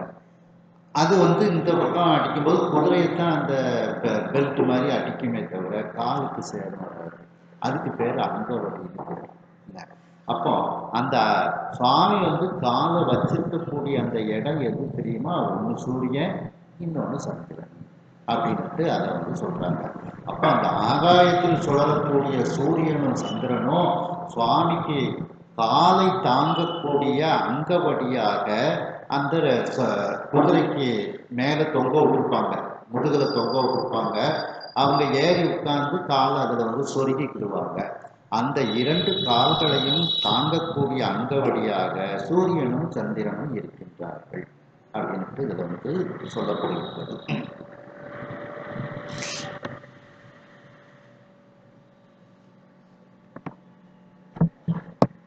பூத கணங்களும் பூதகண தலைவர்களும் இப்பொழுது குதிரை பாகர்களாக அவர்கள் அழகிய ஆபரணங்களை அணிந்து கொண்டு குடைகளை பிடித்து கொண்டு வருகின்றார்கள். இப்படிப்பட்ட வலிமையானவர்களுக்கு நடுவில் ஒரு அழகிய குதிரையில் சொக்கநாத பெருமான் அமர்ந்து வருகின்றார். அந்த குதிரை எப்படி இருக்கின்றது என்றால், அதற்கு 4 கால்கள் இருக்கின்றது. அந்த 4 கால்கள் யார் எது என்றால், தர்மார்த்த காமமோட்சம் என்று சொல்லக்கூடிய அறம்பொருள் இன்பம் வீடுதான் அந்த குதிரைக்கு 4 கால்களாக இருக்கின்றது. அந்த அறம்பொருள் இன்பம் வீடுதான் இறைவனை தாங்கக்கூடிய அந்த கால்களாக இருக்கின்றது. அடுத்து அதன் குதிரைக்கு 2 காதுகள் இருக்கின்றது. அந்த வேதத்திற்கு, அந்த குதிரையே வேதத்தின் சொரூபம். அந்த வேதத்தில் ஞானகாண்டம் கர்மகாண்டம் என்று 2 பிரிவு இருக்கின்றது. இந்த குதிரையினுடைய 2 செவிகளும் கேட்கக்கூடிய திறனை உடையது. ஆகையினால் அந்த வேதத்தை கேட்கக்கூடிய அந்த செவிகளானது ஒரு செவி ஞானகாண்டமாகவும் இன்னொரு செவி கர்மகாண்டமாகவும் இருக்கின்றது. மேலும் காட்சிகளையெல்லாம் கடந்து ஒரு மித்த நிலையில் இருக்கக்கூடிய அந்த பரஞானம் அபரஞானம் என்ற அந்த பர அபர உணர்வு அதற்கு 2 கண்களாக அந்த குதிரைக்கு இருக்கின்றது. அதாவது குதிரையினுடைய 2 கண்கள் பரஞானம் அபரஞானமாக இருக்கின்றது. மேலும் அந்த குதிரையினுடைய முகமானது நீண்ட முகமாக இருக்கும். ஒரு 4 முகங்கள் ஒன்று சேர்ந்தால் எப்படி இருக்குமோ அதுபோன்று அந்த குதிரையினுடைய முகம் நீண்ட முகமாக இருக்கும். இது எப்படி இருக்கின்றது என்றால், பிரம்மதேவனினுடைய அருமையான 4 தலைகளை ஒன்றாக சேர்த்தால் ஒரு முகம் எப்படி உருவாகுமோ அதுபோன்ற நீண்ட முகத்தை உடையதாக அந்த குதிரை இருக்கின்றது. ஏனென்றால் பிரம்மன் தான் வேதத்திற்கு உரியவன். ஆகையினால் அந்த குதிரையினுடைய முகம் பிரம்மனினுடைய முகத்தை போன்று இருக்கின்றது. விதிவிலக்கை போல வாளை உடையதாக அது ஒரு இருக்கின்றது. மேலும் அந்த குதிரை வேதம் என்றால் ஆகமங்களும் நமக்கு வேண்டும். அந்த குதிரையினுடைய புறத்தில் அணிந்திருக்கக்கூடிய ஆபரணங்கள் அனைத்தும் ஆகமங்களாக இருக்கின்றது. தந்திரம் என்றால் ஆகமம். அந்த புறத்தில் அணிந்திருக்கக்கூடிய ஆபரணங்கள் எல்லாமே ஆகமங்களாக இருக்கின்றது. மேலும் அந்த ஆகமங்களில் விரித்து சொல்லப்பட்ட மந்திரங்கள் தான் அந்த குதிரை அணிந்திருக்கக்கூடிய கழுத்தில் அணிந்திருக்கக்கூடிய சதங்கை மாலையாக இருக்கிறது. மணிகள் அமைத்த சிலம்பை காலில் அணிந்ததாக இருக்கின்றது. ஏனென்றால் அந்த குதிரை நடக்கும்போது அந்த சதங்கையும் சிலம்புகளும் சப்தத்தை கொடுக்கும். அந்த சப்தங்கள் தான் ஆகமங்கள் என்று அந்த சதங்கை மாலையையும் மணிகள் அமைந்த சிலம்பையும் அந்த குதிரை அணிந்திருக்கின்றது. ஆகாயத்தில் சுழலக்கூடிய சூரியனும் சந்திரனும் இறைவனுடைய அந்த சுந்தர பதம், அந்த அழகிய திருவடிகளை தாங்கக்கூடிய மிதித்து ஏறக்கூடிய அந்த அங்கவடியாக அந்த குதிரையினுடைய கழுத்தில் முதுகில் தொங்கவிடப்பட்டிருக்கின்றது. அந்த இறைவனுடைய 2 திருவடிகளையும் தாங்கக்கூடியதாக சூரியனும் சந்திரனும் இருக்கின்றார்கள்.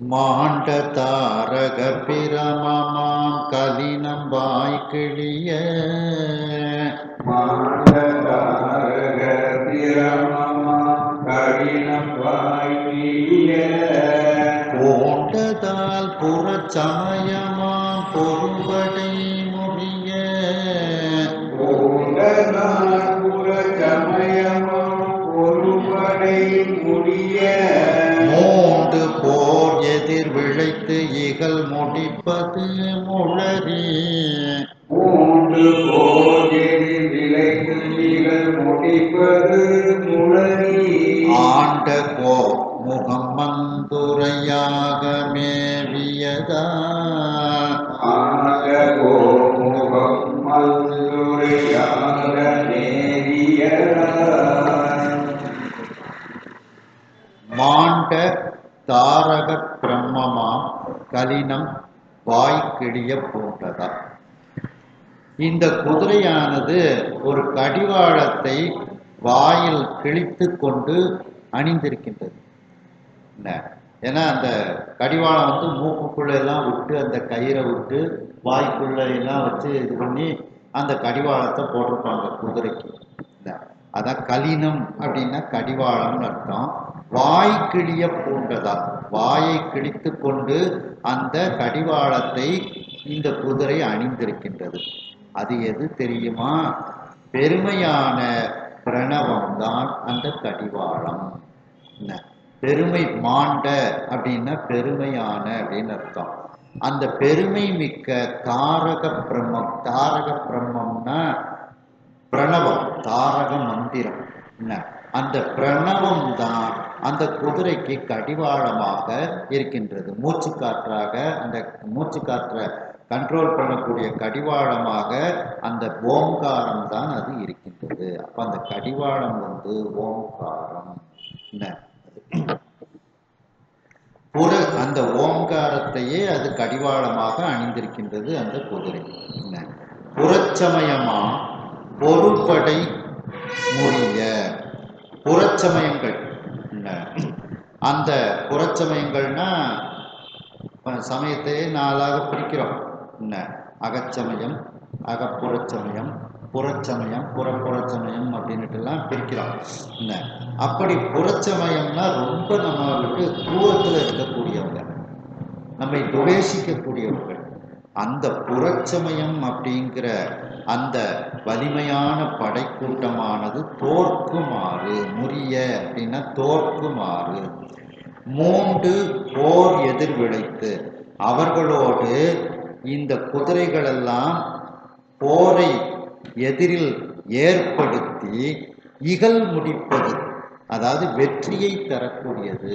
இகழ்னா அந்த வெற்றியை தரக்கூடியது இந்த குதிரைகள். அதாவது புறச்சமயத்தவர்களுக்கு இந்த குதிரை ஒரு சிம்ம சொப்பனமாக இருக்கின்றது. என்ன அப்படின்னு, அதாவது இந்த குதிரைகள்லாம் புறச்சமயத்தை வெற்றி கொள்ளக்கூடிய ஆற்றல் உடையதாக இருக்கின்றது. புறச்சமயத்தவர்கள் வந்தாங்கன்னா இந்த குதிரைகளே அவர்களை வெற்றி கொண்டு விடும் அப்படின்ட்டு. திருவாசகத்துல வரும் பார்த்தீங்களா, யாருக்கெல்லாம் பிறவி சுவாமி வாழ எடுத்துட்டு வர்றாரு, யாருக்கெல்லாம் பிறவி வேண்டாம்னு நினைக்கிறீங்களோ அவங்களாம் சாமிக்கு எத்தால வாங்க, உங்க பிறவியை நீக்கிடுவாரு. வாழணும், பூமியில வாழணும் யாரெல்லாம் நினைச்சீங்களோ அவங்கெல்லாம் அங்கே வராதிங்க, சாமிக்கு எத்தால வராதிங்க அப்படின்ட்டு திருவாசகத்தில் ஒரு பாடல் வரும். அதே கருத்தை இதில் பின்னால சொல்றார்.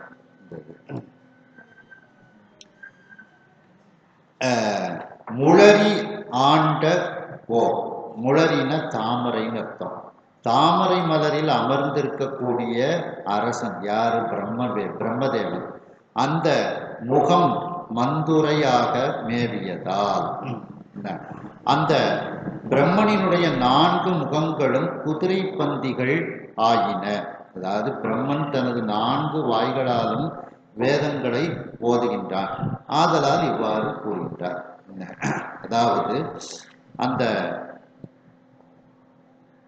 குதிரையினுடைய அந்த வாய் 4 வேதங்களையும் ஓதிக்கொண்டு இருக்கின்றது. அதனுடைய சப்தம் இது எப்படி இருக்கின்றது என்றால், பிரம்மன் 4 வாய்களாலும் அந்த வேதங்களை ஓதுவது போல இந்த குதிரையினுடைய வாயானது இருக்கின்றது அப்படின்ட்டு அந்த வேதத்தினுடைய சொரூபம் அந்த குதிரை அதை அப்படியே வர்ணித்து கொண்டே வருகின்றார்.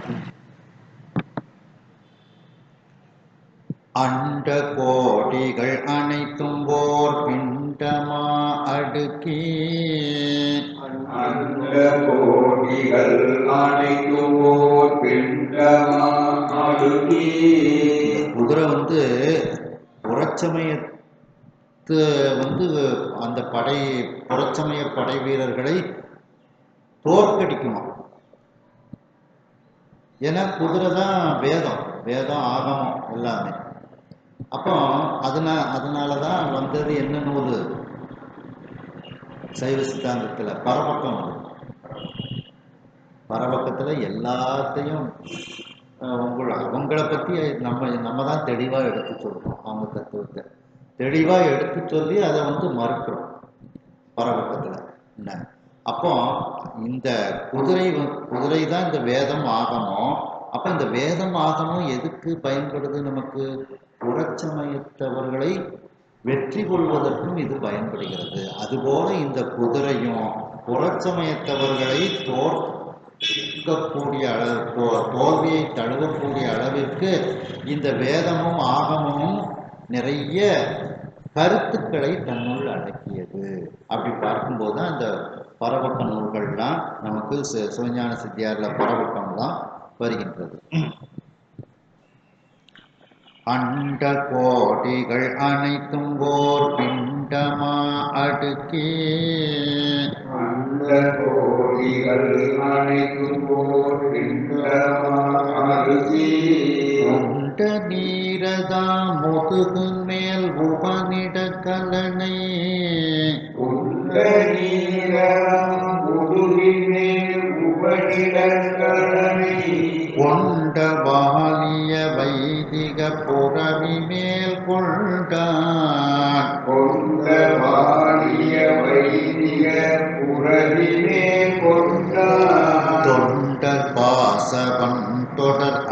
அவிழ்த்திட வரும் சோதி தொண்டர் பாதவன் தொடர் அவிழ்த்திட வரும் ஜோதி.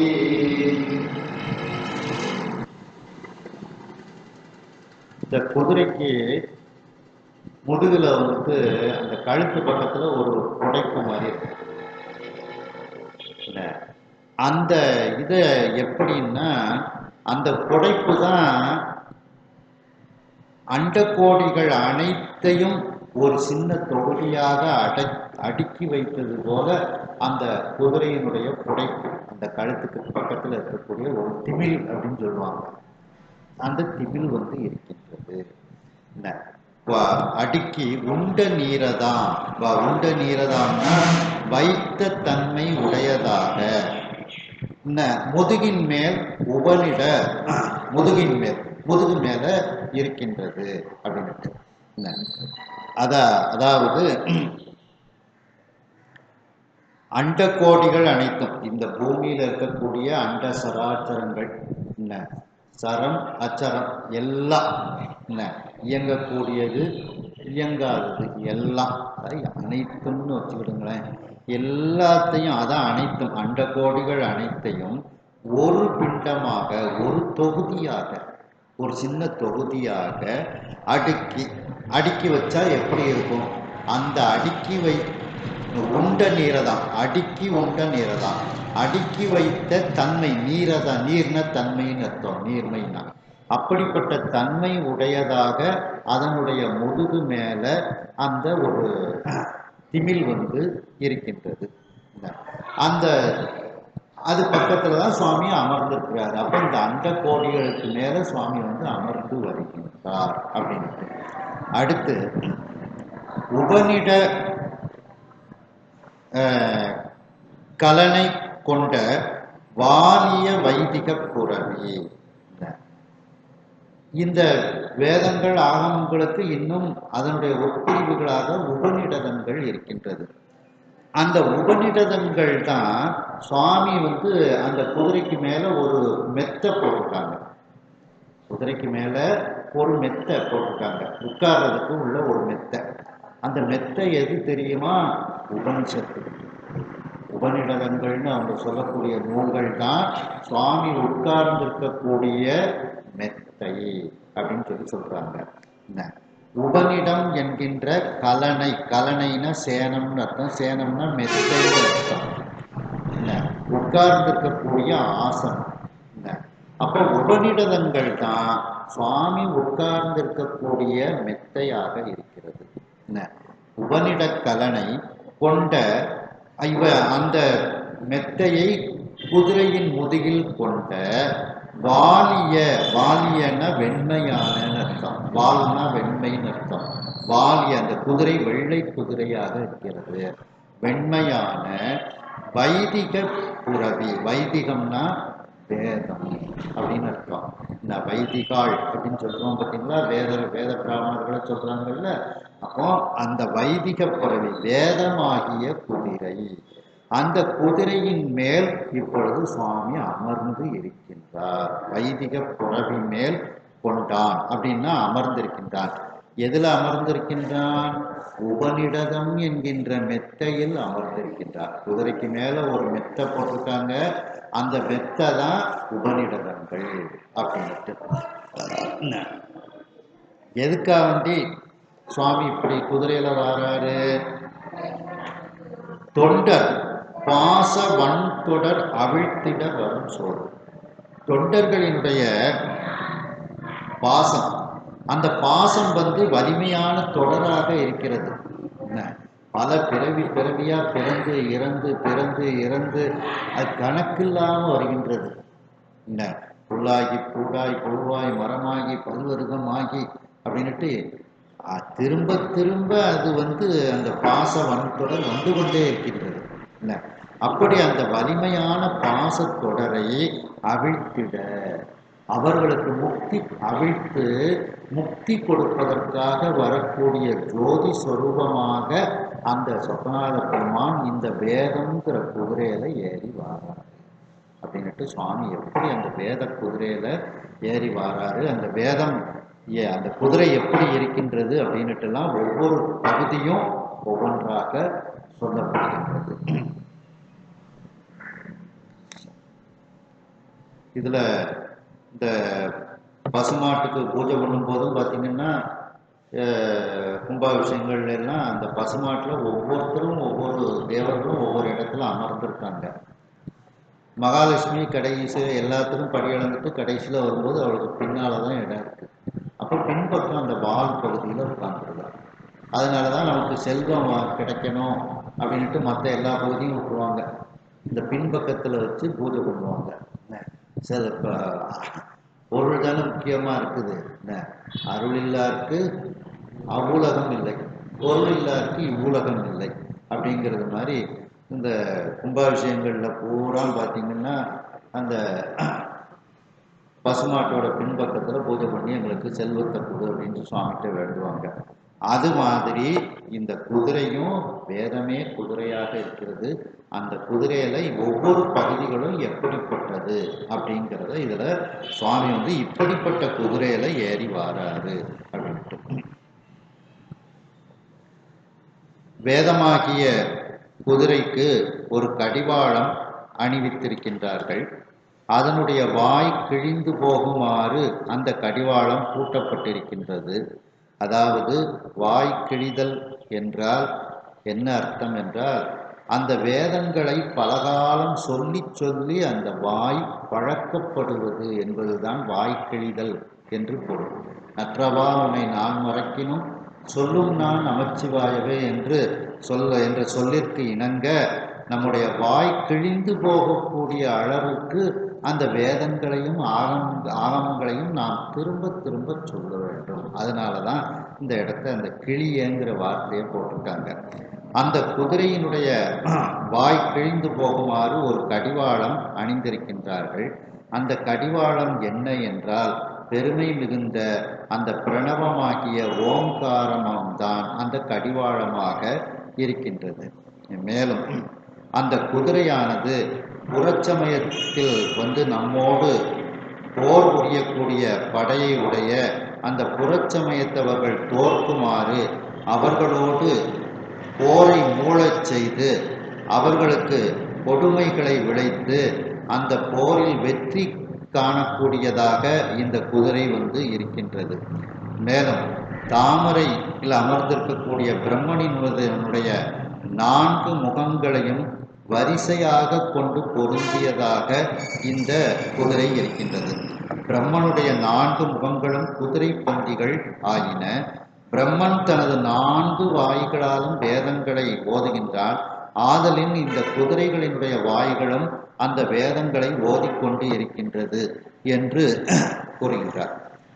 அந்த அண்ட கோடிகள் அனைத்தையும் ஒரு தொகுதியாக அடுக்கி வைத்தால் எப்படிப்பட்ட தன்மை உடையதாக இருக்குமோ அப்படிப்பட்டதுதான் அந்த குதிரையின் மேல் உள்ள திமிலானது. அந்த திமில்தான் இந்த உலகம் அனைத்தும்.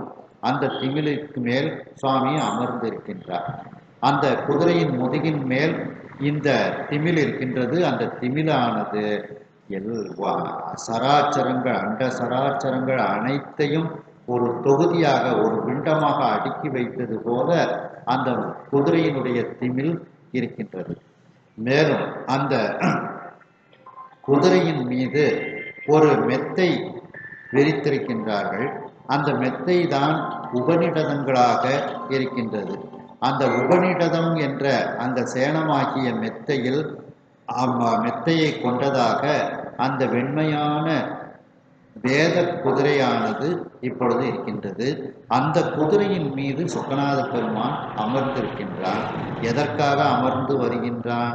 தன்னுடைய உண்மையான தொண்டர்களினுடைய அந்த பாசமாகிய வன்மையான தொடர், பிறவி தொடர், அந்த பிறந்து இறந்து அந்த வன்மையான பாச தொடரை அவிழ்த்து அவர்களுக்கு முக்தி தருவதற்காக வரக்கூடிய ஜோதி சொரூபமாக அந்த சொக்கநாத பெருமான் அந்த குதிரையின் மீது அமர்ந்து வருகின்றார். ஆன மந்திர கிழார் பொருட்டு அன்றியும் வென்றி மந்திர பொருட்டு அன்றியும் வென்றி மீனவன் பிறப்பு அறுக்கவும் வார்கழல் வீக்கே மீனவன் பிறப்பு அறுக்கவும் வார்கழல் வீக்கி வானநாயகன் ஏந்திய மறைவுரை கழித்த வானநாயகன் ஏந்திய மறைமுறை கழித்த ஞான வாழற் புறையிருளையும் நக்கி வாழ்எரிப்ப ஞான வாழ்வுற இருளையும் நக்கி வாழ்எரிப்ப. எதற்காக இந்த குதிரை மேல சுவாமி ஏறி வராரு அப்படின்னுட்டு அது காரணத்தை சொல்றாங்க. ஆன மந்திர கிழார் பொருட்டு அன்றியும், மந்திர கிழார்னா அமைச்சர், முதல் மந்திரி. அந்த கிழார்னா எல்லாவற்றையும் தன்னிடத்தே உடையவன் அப்படின்னு அர்த்தம். அதுன்னு பேர் கிழார், நிலக்கிழார். நிறைய நிலத்தை வச்சிருக்கக்கூடியவங்களுக்கு நிலக்கிழார்வாங்க. என்ன அது கிழவன், கிழவன்னாலும் கிழார்னாலும் ஒண்ணுதான். கிழவன்னாலும் எல்லாவற்றையும் தன்னிடத்தில் வைத்திருப்பவன் அர்த்தம். அதை இப்போ வயசானவங்க அப்படிங்கிற மாதிரி கொண்டு வந்துட்டாங்க. முருகப்பெருமான சொல்லும்போது குறிஞ்சி கிழவன் என்ற குவகையும் போதுமே அப்படின்ட்டு சொல்லுவாங்க. அப்படி அந்த மணிவாசக பெருமான் எல்லா தகுதிகளையும் தன்னிடத்தில் வைத்திருப்பதனால் அவர் மந்திர கிழார். அப்படிப்பட்ட எல்லா தகுதிகளையும் உடைய அந்த முதல் மந்திரியாக இருக்கக்கூடிய அந்த மணிவாசகர் பொருட்டு மட்டுமல்லாது அந்த பாண்டிய மன்னனினுடைய பிறப்பை அறுப்பதற்காகவும் சுவாமி இந்த குதிரை மேல் வருகின்றார். வென்றி மீனவன், வென்றின வெற்றின்னு அர்த்தம். வெற்றியை உடைய மீனவன் அந்த அரிமர்த்தன பாண்டியனினுடைய பிறப்பை அறுப்பதற்காகவும் இந்த குதிரையில் சொக்கநாத பெருமான் ஏறி வருகின்றார். என்ன வார்கழல் வீக்கி அந்த வீர கண்டைகள், வீர தண்டைகளை எல்லாம் கட்டிக்கொண்டு அந்த சொக்கநாத பெருமான் வருகின்றார். என்ன கழல் அப்படின்னா திருவடின்னு ஒரு அர்த்தம் உண்டு. இன்னொரு அர்த்தம் சிலம்பு, சதங்கை, தண்டை, இது அவ்வளோத்துக்கும் கழல்னு ஒரு அர்த்தம் உண்டு. அப்போ இந்த இடத்துல வார்கழல் வீக்கின கட்டின்னு அர்த்தம். அப்போ கெட்டின்னு வரும்போது கழல்ங்கிறதுக்கு சிலம்பு, சதங்கை, தண்டை, கண்டை இதெல்லாம் எடுத்துக்கணும். அப்போ நீண்ட அந்த வீர சிலம்புகளை எல்லாம் கண்டைகளை எல்லாம் காலில் அணிந்திருக்கின்றார் அந்த சொக்கநாத பெருமான். வானநாயகன், வானுலகத்தில் உள்ள அனைவருக்கும் தலைவன். அவர் ஏந்திய, கையில் ஏந்திய மறைவுரை கழித்த வேதமாகிய அந்த வாழை வச்சிருக்கிறதுக்கு ஒரு உரை வச்சிருக்கிறார். அந்த உரை என்னது? அதுதான் வேதம். என்ன அந்த வேதத்துக்குள்ள வாள் இருக்கு. அந்த வாளை அந்த உரையிலிருந்து வெளியே எடுத்து வைத்திருக்கின்றார். மறை உரை கழித்த அந்த வேதமாகிய உரையிலிருந்து நீக்கிய அப்படின்னா வாளை வெளியில எடுத்துட்டாருன்னு அர்த்தம். சுவாமி வாளை வெளியே எடுத்து கையில் வைத்திருக்கக்கூடிய ஞான வாழர், அந்த ஞானமாகிய வாழ். அந்த வாழ் எதை செய்யும்? நம்முடைய அஞ்ஞானத்தை நீக்கும். அஞ்ஞானத்தை நீக்குவதனால் அது ஞான வாழ். திருவாசகத்தில் சொல்லுவாங்க பார்த்தீங்களா, ஞானவாழ் ஏந்தும் ஐயர் நாதப்பறை அறையின் அப்படின்ட்டு அதுல வரும். அப்படி சுவாமி அந்த வேதமாகிய உரையில் இருந்து நீக்கிய ஞானமாகிய வாளை உடையவராக இருக்கின்றார். அப்போ வேதத்தை எப்படி பயன்படுத்தணும், எதற்கு பயன்படுத்தணும்? வேதம் ஒரு உரை. அதற்கு உள்ளே இருக்கக்கூடிய அந்த வாளை கொண்டு வேதத்தில் சொல்லக்கூடிய அந்த வேதங்களை நாம் திரும்ப திரும்ப சொல்லி நம்முடைய அஞ்ஞானத்தை நீக்கி ஞானத்தை நாம் பெற வேண்டும். அதுக்குத்தான் அந்த வாழ் உள்ள இருக்கு. அப்போ வேதத்தை கொண்டு, ஆகமங்களை கொண்டு, இந்த புராணம், இதிகாசம், திருமுறைகளை கொண்டு நாம் அஞ்ஞானத்தை நீக்கி ஞானத்தை நாம் கை கொள்ள வேண்டும். அதற்காகத்தான் அந்த வாழை வச்சிருக்கிறார், ஞான வாழை. அந்த ஞான வாழ் எதையெல்லாம் நீக்கும்? புற இருளை மட்டும் நீக்காது, அக இருளையும் நீக்கும். புற இருளையும் அந்த உம்மு பொறுக்கிறதுனால அந்த உம்முக்கு கூட நம்ம அனுமான பிரமாணத்தினால என்ன எடுத்துக்கிடணும்? அக இருளையும் அப்படின்னு நீக்கும். இப்போ எடுத்துக்கிடணும். அக இருளையும் புற இருளையும் நக்கி, நக்கின நீக்கின்னு அர்த்தம். வாள் எரிப்ப, அந்த வாளை கொண்டு எரிந்தால், நம்முடைய வாளை கொண்டு வெட்டினால் நம்முடைய புற இருளும் அக இருளும் நம்மை விட்டு நீங்கிவிடும் அப்படின்ட்டு. அப்படிப்பட்ட நம்முடைய புற இருளையும் அக இருளையும் நீக்கக்கூடிய வாளை கையில் வைத்து கொண்டு அந்த சொக்கநாத பெருமான் அந்த குதிரையின் மீது ஏறி வருகின்றார். நக்கி அப்படின்னா நீக்கின்னு அர்த்தம்.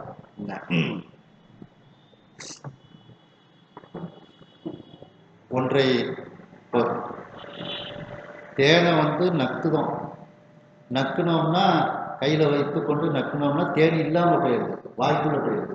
அப்போ நக்கும் போது அந்த பொருள் இல்லாமல் போய்விடுகிறது. அப்ப நீக்குதல் அப்படின்னு அர்த்தம் நக்கி அப்படிங்கிறதுக்கு. அதுதான் அந்த புற இருளை அப்படின்ட்டு மட்டும் போட வேண்டியதானே. புற இருளை நக்கி அப்படின்னு போட்டிருந்தா முடிஞ்சிருக்கும்ல. அந்த புற இருளையும் அப்படின்னு உண்மை போட்டதுனால நாம அனுமானத்தினால அதற்கு அர்த்தம் எடுத்துக்கிடணும். என்ன அனுமானத்தினால? அது புற இருளை மட்டும் நீக்காது, அக இருளையும் சேர்த்து நீக்கும் அப்படின்ட்டு ரெண்டுக்கும் சேர்த்து அப்படி ஒரு உண்மை போட்டு விட்டுருவாங்க.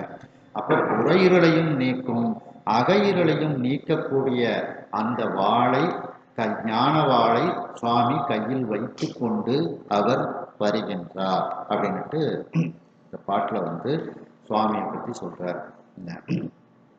அதாவது சொக்கநாத பெருமான் குதிரையின் மீது ஏறி வருவது அந்த அமைச்சர் பெருமானாகிய மணிவாசகர் பொருட்டு மட்டும் அல்லாது, வெற்றியை உடைய அந்த மீனவனாகிய அரிமர்த்தன பாண்டியனுடைய பிறப்பை அறுப்பதற்காகவும் அந்த குதிரை மேல் வருகின்றார். நீண்ட சிலம்பு சதங்கை கண்டைகளை எல்லாம் காலில் கட்டி கொண்டு அவர் வருகின்றார். அந்த தேவர்கள் உலகத்துக்கு நாயகனாக இருக்கக்கூடிய அந்த பெருமான் தான் கையில் வைத்திருக்கக்கூடிய வேதமாகிய அந்த உரையில் இருந்து நீக்கிய ஞான வாளை கையில் வைத்து கொண்டு வருகின்றார். அந்த ஞான வாளானது அடியார்களினுடைய புற இருளையும் அக இருளையும் நீக்கும் தன்மையை உடையது. அப்படிப்பட்ட வாளை சுழற்றி கொண்டு அவர் வருகின்றார். வாளை சுழற்றி கொண்டு அவர் வருகின்றார் என்று இந்த அளவில் இந்த சிந்தனையை நிறைவு செய்து மீண்டும் அடுத்த சிந்தனையில் இதனை நாம் தொடர்வோம். ஹரஹர நம பார்வதி பதையே, ஹரஹர மகாதேவா. வெற்றிவேல் முருகனுக்கு அரோகரா.